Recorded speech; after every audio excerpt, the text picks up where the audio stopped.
You know what I'm not going to do today?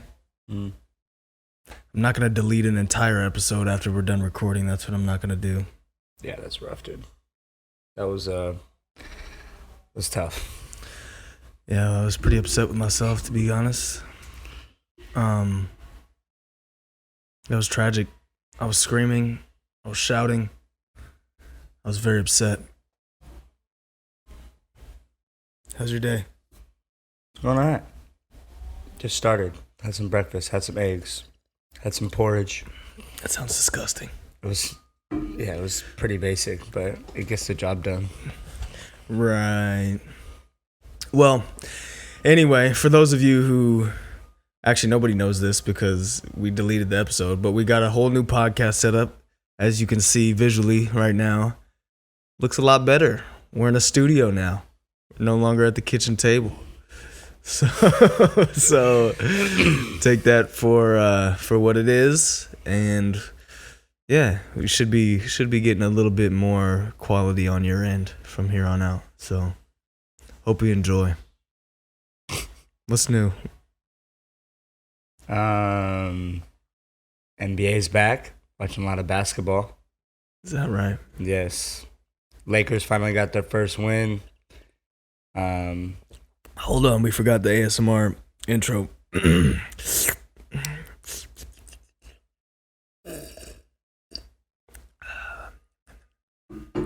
delicious. All right, we didn't need it from you, just from me. Come on. So the NBA's back. Yes, it is. Lakers are off to a bad start. Finally got their first win. So the first time we recorded this episode, they hadn't won yet. So I was really dogging on them, but They got a win. Melo had a real big game, which is nice to see because I think everyone's curious to see how all these new pieces were going to fit together. But yeah, I think they're on their way now. It's good to hear, bro. Yeah. That's great. LeBron's crazy, man. He looks the same. He's still dunking the same. Still running just as fast, and I don't know, it's crazy, man. His longevity is super impressive. It's unmatched. Yeah, unmatched really what he's able to accomplish in his elderly age of 30. What is he? 37, 38 now? Yeah, 37, 38, something like that. Anyway, only other person that can compare is Tom Brady, but he's really not throwing his body on the line like LeBron.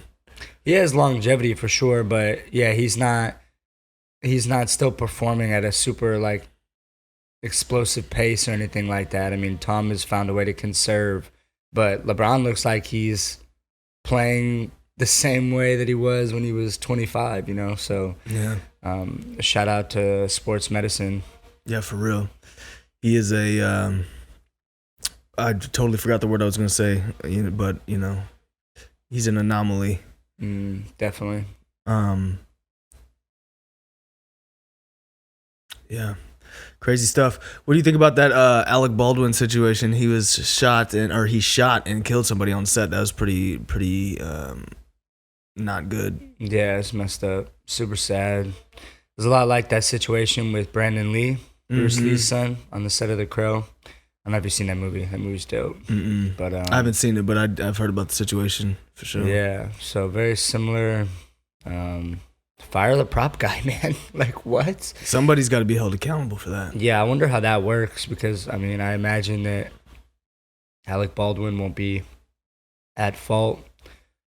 You know what's crazy? So, okay, this is totally off topic, but I'm drinking my normal tea right now. And the quote said, so yesterday I posted this on my story.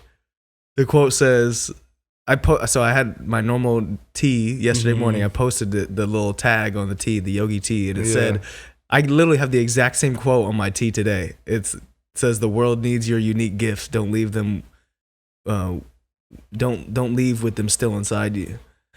And I got the same one. That's crazy. I got two of the same quotes 2 days back to back. That's got to be a record or something. They're really trying to tell you something here. Maybe you should listen up, buddy, old pal. I think podcasting is my gift, so I can't leave it inside me. That's your gift. We got to share this info with the world, bro. Gotcha. So I woke up this morning and our goddamn heat was on.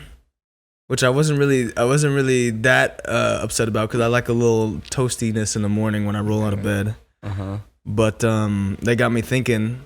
You guys are always making fun of me about being a little vampire. You are, bro. I'm not a vampire. I didn't turn the heat on this morning. It must have been out of the roommate.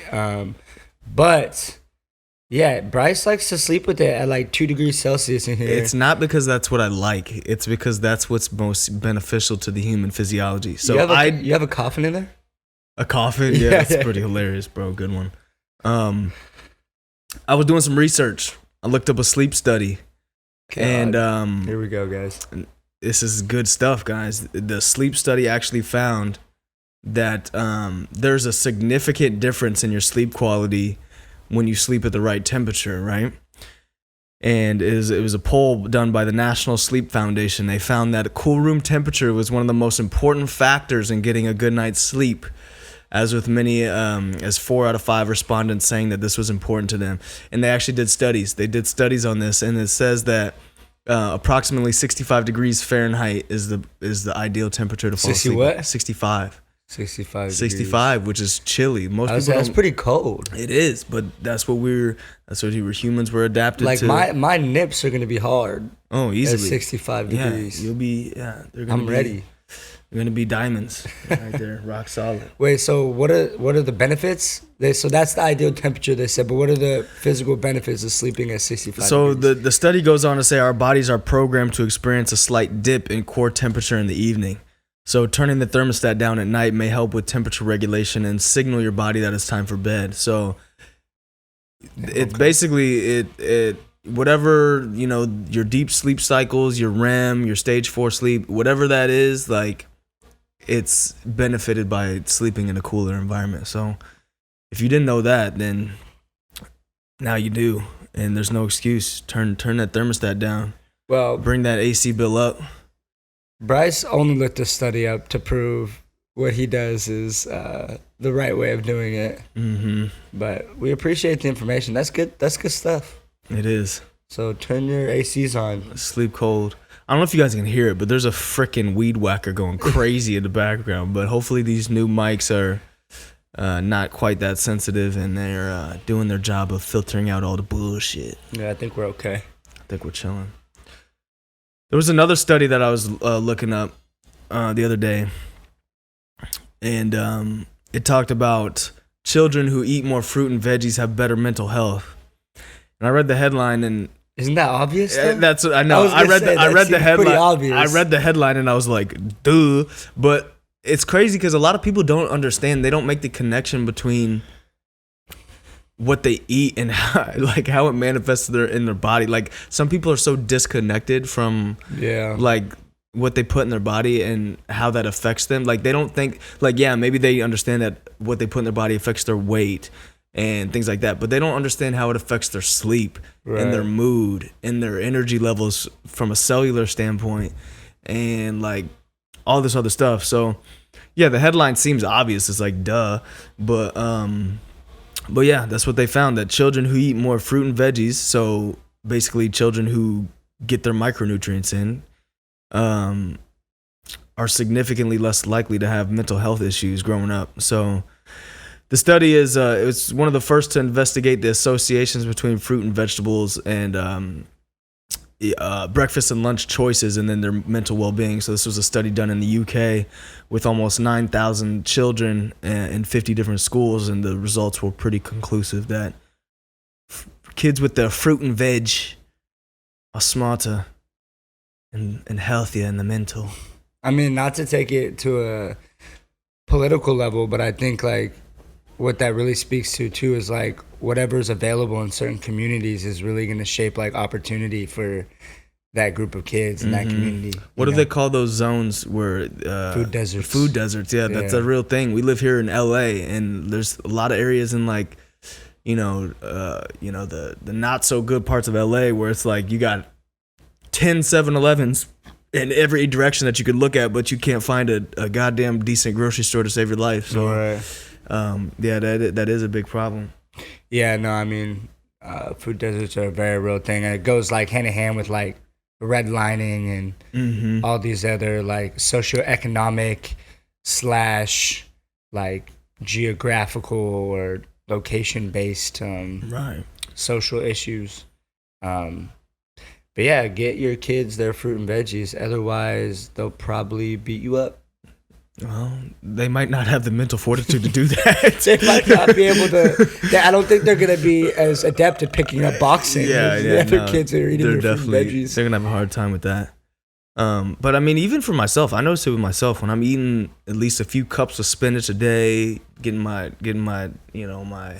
my Brussels sprouts, my broccoli, my peppers, fruits, and when I'm on my smoothie game with my berries and my strawberries and all that, I feel much better mentally. My mental clarity and my mood is much better. So I need to be better about the fruit.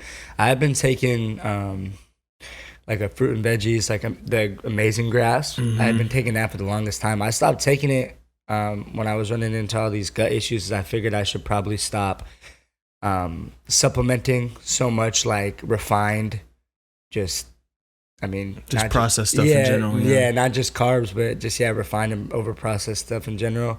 But I realized I eat a lot of spinach, but I really don't eat a lot of fruit anymore. Like as a kid, I did because it was around the house. Like my grandma was really good about keeping fruit in the house, which I don't think I was as grateful for as I should have been. But now I realize I really don't eat that much fruit. Right. I have smoothies here and there, but definitely could be better. Yeah, that's my main source of fruit is when I'm really on point with my smoothies. Right. Eating berries and bananas and all that stuff that I put in a typical protein shake. But yeah, I mean, I think anybody, it's not news to anybody that fruits and veggies are good for you. So get them in. You're gonna get a lot of those micronutrients that you would otherwise not have gotten. So make sure you do that. Factual. Yeah. Anything else on that? Seems pretty straightforward. He said, nah. Seems pretty straightforward. Dude. Pretty straightforward. Speaking of fruits and veggies, and just food in general, logging and tracking your nutrition is a huge thing that we've been having to bring up with our clients. We got all these new private clients paying us, money and stuff to teach them stuff. Monies and stuff. So I just wanted to talk a little bit more about the difference between logging and tracking your nutrition and then doing it more of like an intuitive approach. And I think both can be helpful, but I think that a lot of people try to skip steps and they try to I think then intuitive eating is a big trend in the fitness industry right now, and so people are trying to jump towards the intuitive way without actually getting down to the bare fundamentals of what is it that's actually inside their food. Right. Yeah. What have you found, like with your clients? Where do they typically lean toward? Do they do well with tracking? Do they want to have more of an intuitive approach? Like, what's the deal with that? I think it really depends on the person. I think like what you're getting at as far as like eating intuitively, I think it's really important because albeit we all hope and wish that we can track our whole lives or always be on top of our diet, that's probably not like super like realistic or sustainable. But I think if you haven't tracked your calories or haven't logged your food, doing that and having that experience and gaining that experience can help you eat more intuitively because it might give you a better idea of, those foods that you eat pretty regularly, that you have several times a week, give you an idea of, how many calories they are, what macros are involved in those situations. And then I think from there, you can eat again more intuitively or eat more on the fly as far as like, hey, let me throw this with this and try to fill your needs. I think it's almost a prerequisite. Like, it's not totally necessary, but it's pretty damn close. Like, if you don't gain that awareness of like being able to look at your plate and see like, okay, this is about 40 grams of rice. This is about 30 grams of protein and about 4 ounces. If you don't have any sort of a reference point for gauging what is in what, you're gonna have a really hard time doing it intuitively. Yeah. you're not gonna be able to do it intuitively. So, so yeah. Is that necessary, Dima, right now? No, I think that I think it's huge. Like with lifting as well. Like when we're trying to log food and diet, like I think that gives us a better idea of like what we need without actually having to track it. And the same thing with lifting. Like you can be writing out all your workouts, and you can have a periodized program going, but there's a skill to understanding how to kind of work out on the fly, or mix things up if something doesn't feel right, or the plan changes. So right. I think understanding your body just in general and what it needs. Well, I think it's important because most people. So when we have for me, for example, when I have a client first start tracking, like I can almost guarantee right off the bat they're going to be undereating their protein and undereating, just like we talked about earlier, undereating their macronutrients. And then also, like, depending on what their goal is. So if their goal is to gain muscle and put on mass, typically that type of person is always going to overestimate their calorie intake. Right. They're always going to be like, okay, I had, if it's something that's like 475 calories, right? Maybe like 300 grams of rice or like oats or something like that. Say it's 475. That's probably a little high, but say it's 475, right? The person who's trying to gain is automatically going to round that to 500. Right. The person that's trying to gain is automatically going to round their 27 gram protein serving to 30, or right. And they're always going to bias themselves towards the higher side. And then on the flip side, if you're a weight loss client, you're always going to give yourself the benefit of the doubt. Yeah, people are optimistic. They're optimistic. Yeah. They're like, okay, this is only 500 calories, whatever the case may be. So if you're cutting, typically you're underestimating your intake. If you're bulking, typically you're overestimating your intake. So tracking takes out all the guesswork, and there's no question about it. It's like you either ate what you did or you didn't. Yeah. So I think for everybody, it's a good tactic to do for a period of time, just to gain that awareness. A few weeks of tracking ain't never hurt nobody. So. And it's not as daunting as people think. I think a lot of times, like people that haven't written out their workout program, or haven't like logged food, or haven't, tracked their calories or counted macros or anything, it seems super daunting because it's just extra things to do on top of working out, which is already, to a lot of people, something really intimidating. Yeah. And so I think doing it can kind of shed some light on, how beneficial it really is, and also that it isn't actually that difficult. Maybe it won't be for you. Maybe you track your calories, or you write a super strict workout regimen, and that ends up not being how you want to go about it. But I think just like anything in life, you gain that experience, that's going to help you in some way, whether that translates to a different part of your life, or it's just you now understanding yourself a little better and say, hey, that's not, how I am or what I need to do. But imagine trying to play basketball if you didn't know the rules, right? Like imagine like stepping on the court and like having a ball, you got your hoop, and you're just like, someone's just like, here, go.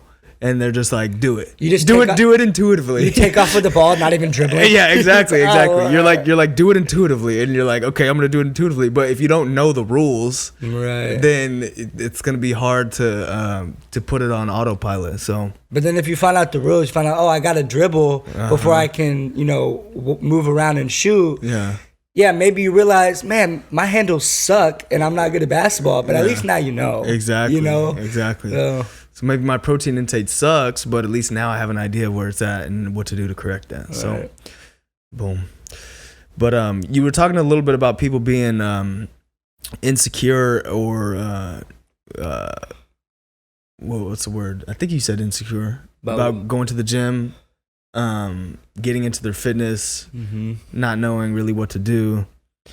Which brings me to the point of private training over a big box gym, which I think can be a big source of people's anxiety. Yeah. Like going to a big old box gym and just being expecting to, just like the analogy I just used, if you don't know the rules, you don't know what you're doing in the gym, you go to a big box gym and you got meatheads and people of all shapes and sizes lifting weights and grunting and slamming weights, you're going to be a little bit intimidated. So that brings me to the point of which is better, box gym training versus private gym training. Well, obviously we have an opinion on that. Well, yeah, I think we're probably biased, but also at the same time, I think like in the vein that you're asking the question, you're asking, is it better based on if somebody's going to feel intimidated or not, or insecure? To answer that part of the question, I think it really depends on like the environment and the people around you. But to make it more broad, what's better, private training or training at a box gym? If we're talking about personal training, it's clearly like almost obviously private training. 100%. From a trainer's perspective as well, and obviously we've been learning this firsthand over the last few months as we've made the transition from corporate gyms to private gyms. We're just spread a lot less thin. So we have more time to devote to each individual client because we're getting paid more per client. So that time, our manpower isn't spread so thin, or we don't have our eggs in too many baskets. We can put more eggs into less baskets. And I like eggs too. You do like eggs. And so we get a lot, more attention to detail, and they're going to get a higher quality of service from a private trainer. Plus, usually people that are in box gyms are usually in the first steps of their training career. That's usually a starting point, just like it was for us. Yeah. When you're a new trainer, we're speaking on trainers right now. So if you're in the market for a trainer and you're thinking about, do I go to the local, we're not going to name names, but do I go to the local box gym that has, 20,000 square foot facility, they got 10 trainers working underneath them, they got blah, blah, blah. Those trainers are typically, the really good ones are going to be few and far between at that type of location. I think that you definitely can find the diamond in the rough, but when it comes to getting that value and that individualized attention, you're much better off going with the private setting, because just like Paydyn talked about, that trainer is probably training less clients for a better value proposition. So they're more invested in your success, basically. So and put it to you this way, like Bryce is saying, is you're gonna find that diamond in the rough, but all gym trainers are going to go through a process where they're going to evolve out of the corporate gym. I mean, there are those guys, like some OGs. If you've worked at a box gym before, there's going to be that guy that's been there like 15 years and he's like, stacked up the tier system to where he's doing all right for himself. But you always know who this trainer is too, because he's usually this would be so stereotypical. He's usually a older dude, an older black dude with his back thrown out, and he's walking like, looks like he's mid RDL. Like he's doing an RDL, but he's walking like that. His arms are yoked. His arms are fucking yoked, and he's got, he's balding with the, with a little gray hair, the little patch that goes around the side of the head type thing. And he's got abs, but he's got a belly at the same time. Exactly, he's got both, and we don't know how. We're not sure physiologically how that actually happened. But yeah, so besides that anomaly or stereotype that we've just created, I think all trainers, if that's going to be their career, are going to evolve from the corporate setting. And so if you go to get a trainer in the corporate setting, you're either going to get a really good trainer that's in the early stages of their career, right, or you're going to get a trainer that's not going to make it out of the early stages of their career. So I think when you're spending that kind of money, do you want to roll the dice? I mean, I guess that's up to the client, but at the end of the day, you're going to pay a little bit more for private training, but the investment and the value is going to make it worth it 10 times over. Absolutely. So if you guys are interested, wherever you guys are listening to this from, if you are in the LA area, we're taking in-person clients as we speak, constantly growing our business. If you're remote, We are now opening the doors for our online training. You know, we got all of our softwares and systems to really help you guys succeed, get you the results that you've been looking for. So we'll keep you accountable. We'll keep you engaged, give you a workout plan, give you a nutrition plan, habit planning, and all of that stuff. So hit us up.